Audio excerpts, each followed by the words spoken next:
Good morning guys. अभी सुबह के 7:35 हो रहे हैं और मेरा नाश्ता बन चुका है। नाश्ता में फिर से वही पोहा देखो बना चुका हूँ मैं। और रानी अपना तैयार हो रही है ड्यूटी जाने के लिए। मॉर्निंग ड्यूटी है। कल कूलर चला के रात को सोए थे, मस्त मज़ा आ गया भाई, क्योंकि मस्त ठंडा ठंडा लगा। अभी भी रूम अच्छा खासा ठंडा है। तो रानी पैक कर दूँ तेरा? क्या? हैं? नहीं बोलना पोहा पोहा के नाम पे ये नहीं। नहीं नहीं कर रही है। और अपना उठ के बनाना चाहिए ना तुझे, अगर पोहा नहीं खाना है। इतना मेहनत करके पोहा बनाया और लेके नहीं जाएगी रानी? तो खाऊंगी ना, नहीं लेके जाऊंगी।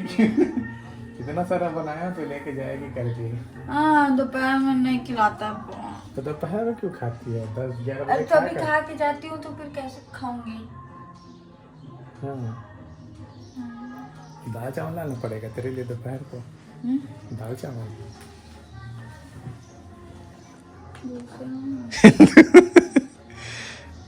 सो गैस, पोहा खा खा के ना बोर हो गई। अब मुझे ना वही आता है पोहा, और तो कुछ सिखाई नहीं है रानी मेरे को। सिखाई मैं तुझे। नहीं सिखाई अच्छे से, सिखाई हूँ ना। तो इसलिए अब अच्छे से सिखाएगी तब तो कुछ मैं भी बनाऊंगा ना। पोहा पोहा खा खा के बोर हो जाएगी, मैं भी बोर हो चीला जाऊंगा। बनाना नहीं आता है क्या तुझे? नहीं आता? झूठा सा उस दिन तो बनाया था।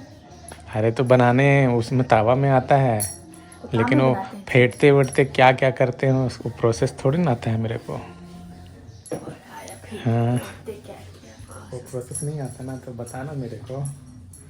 सो गैस, बोतल में पानी रख दिया हूँ, 2 बोतल पानी।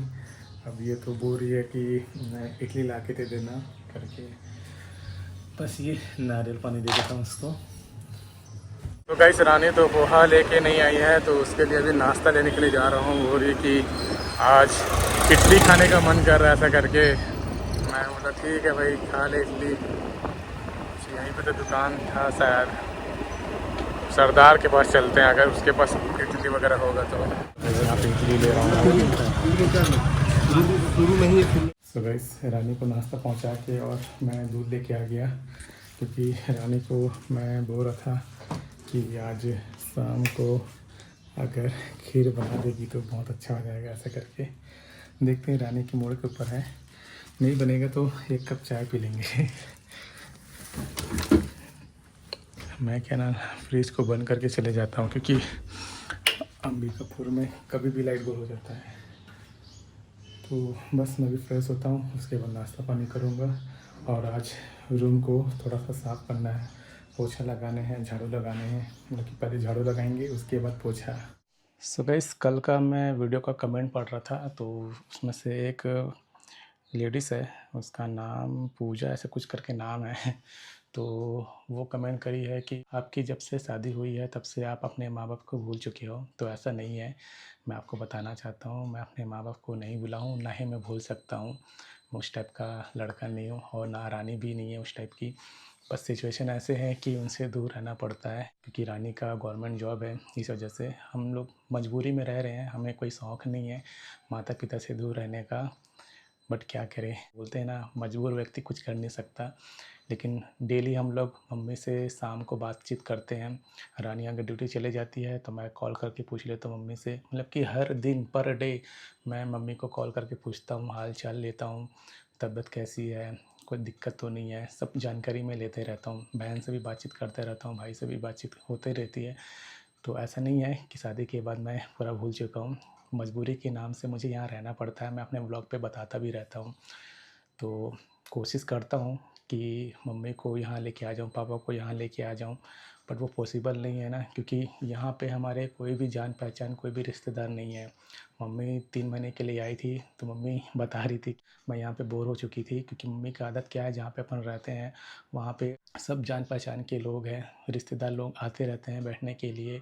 हफ्ते में 1-2 लोग तो आ ही जाते हैं, और कुछ भी कार्यक्रम होता है तो वही भिलाई, दुर्ग, रायपुर, मुंगेली इस साइड में होता है।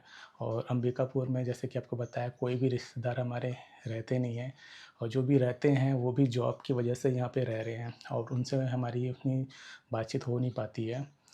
तो मैं कोशिश करता हूँ कि मम्मी को यहाँ लेके आ जाऊँ, लेकिन मम्मी खुद बोलती है कि एक तो यहाँ पे हम लोग रह रहे हैं, सीढ़ी चढ़ना पड़ता है 3 माला, तो मम्मी को तकलीफ़ होता है। पापा को मैं बोलता हूँ तो पापा बोलते हैं कि मैं अपना दुकान छोड़ के नहीं जाऊँगा।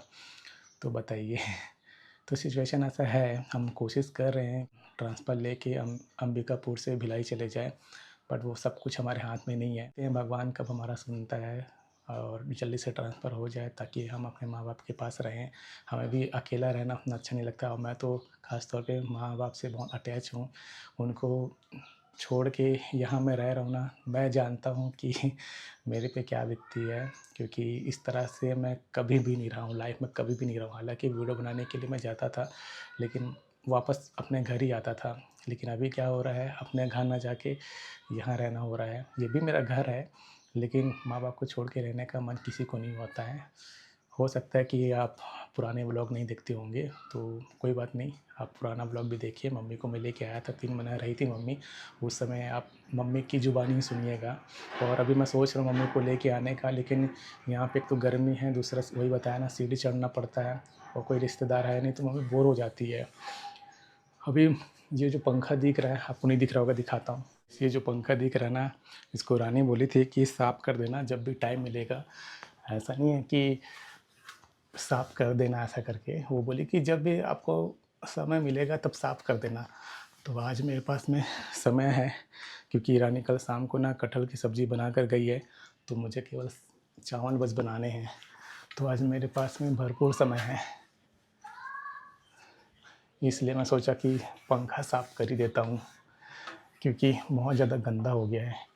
यहाँ पूरा पैक रहता है, उसके बावजूद भी पता नहीं कहाँ से धूल डस्ट आ जाता है। हालांकि खिड़की हम अभी अभी खोलना स्टार्ट किए हैं, क्योंकि रूम में ज़्यादा उमस हो जाता है ना। सो गाइस, अब बारी है झाड़ू लगाने की। झाड़ू लगाने के बाद पोछा लगाते हैं, क्योंकि ये पंखा साफ़ किया ना तो थोड़ा सा डस्ट यहाँ पे गिर गया है, इस वजह से इसको भी साफ़ करना ज़रूरी है।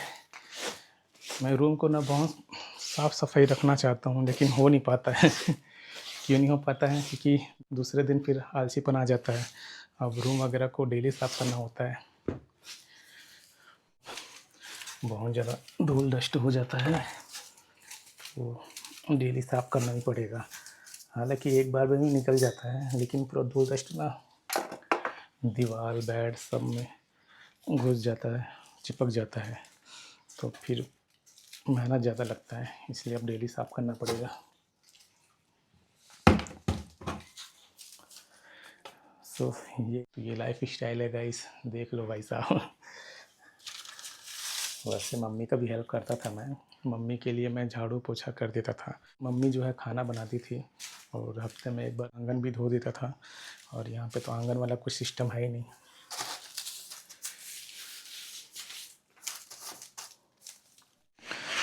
गाइस, अब बारी है पोछा करने का। देखो, तो आज पोछा लगाना बहुत ज़रूरी है, क्योंकि कल है हनुमान जयंती।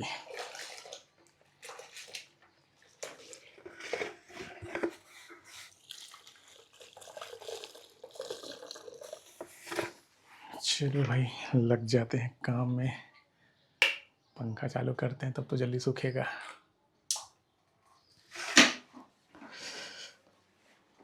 वैसे तो मैं वहाँ से लगाना चाहता हूँ, लेकिन वीडियो बना रहा हूँ ना पहले नीचे का ही कर लेते हैं साफ़ सफाई।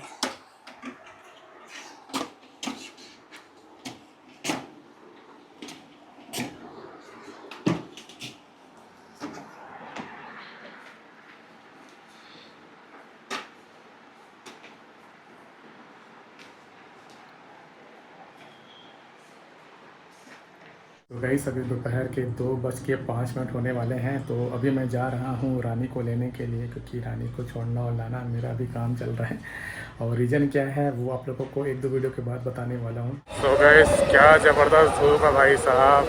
देखिए, अब दोपहर को निकलना मुश्किल होते चले जा रहा है। आज 1 अप्रैल है। तो गाइस देखो रानी इतना खुश है रानी आज तो। चलो,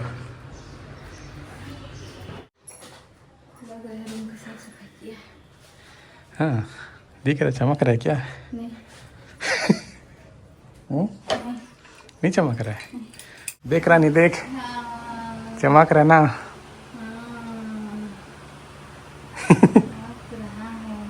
चमक रहा कि नहीं चमक रहा? देख, इसमें तेरा चेहरा भी दिख सकता है। इतना नहीं पोछा हूँ, दिख रहा 3 बार पोछा हूँ, इतना गंदा निकला है। क्या पूछा? वही पोछने वाले में। कैसे बचाए हैं उसे? अब क्या करें, आखिरी ऑप्शन तो वही था। तो उसको क्या मैं पूछ रही हूँ? इसको जो अपन छोटा सा रखा हुआ है ना कपड़ा, उसी से पोछा हूँ मैं। सुबह सभी शाम के 5:45 हो रहे हैं और रानी और मैं जा रहे हैं मार्केट राशन लेने के लिए। लिस्ट बना के रखी है रानी है, देखो 2 दिन से लिस्ट बना रखी है। तो बस चलते हैं, राशन लेके आते हैं और 1-1.5 घंटा तो लग ही जाएगा। सो गाइस, हम लोग राशन दुकान गए थे लेकिन राशन दुकान बंद था। तो अभी ये हनुमान मंदिर आए हैं क्योंकि कल हनुमान जयंती है। देख रहे भंडारा चल रहा है क्योंकि भंडारा बना रहे हैं। इस यहाँ पे हमारे बजरंगबली जी हैं और देखो कितना प्यारा सा मंदिर है बजरंगबली जी का। आप लोगों को 1 दिन पहले दर्शन करा देते हैं बजरंगबली जी का। हालांकि अभी सजावट का काम चल रहा है। ये देखो, जय बजरंगबली। मंदिर को भी सजाया जा रहा है जैसे कि आप देख पा रहे हैं क्योंकि कल है हनुमान जयंती। तो कल तो भाई यहाँ पे पैर रखने के लिए जगह नहीं रहेगा। तो यहाँ पे बजरंगबली जी विराजमान हैं और यहाँ पे राम लक्ष्मण सीता मैया। घर बैठे दर्शन करिए आप लोग। रानी 1 दिन पहले दर्शन करा देता हूँ क्योंकि कल तो बहुत भीड़ रहेगा। कल तो बहुत भीड़ रहेगा, देखते हैं। यहाँ पे हमारे भोलेनाथ हैं, ये देखो नंदी महाराज जी हैं। घर बैठे दर्शन करिए आप लोग 1 दिन पहले। और ये देखो गणपति महाराज जी है, शंकर भोले, पार्वती माता, कार्तिकेय भी है। अब राशन का दुकान तो खुला नहीं है तो अपन ना मरीन ड्राइव की ओर चलते हैं। रानी को मन है उस साइड जाने का।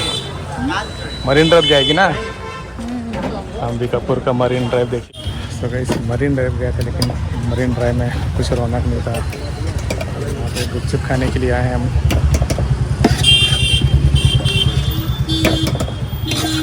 9 से सब गुपचुप सेंटर है। तो गाइस, गुपचुप खा के अपन वापस आ गए अपने घर और रानी कपड़ा उठाने के लिए गई थी। कपड़ा उठा ली क्योंकि ड्यूटी से आई थी तो कपड़ा धोई थी, तो उसको उठाने के लिए गई थी क्योंकि सूख चुका है। सो गाइस, आज का व्लॉग आपको कैसा लगा हमें कमेंट करके जरूर बताइएगा। अच्छा लगा तो लाइक करना, सब्सक्राइब करना। मिलते हैं बहुत जल्द एक नए व्लॉग पे।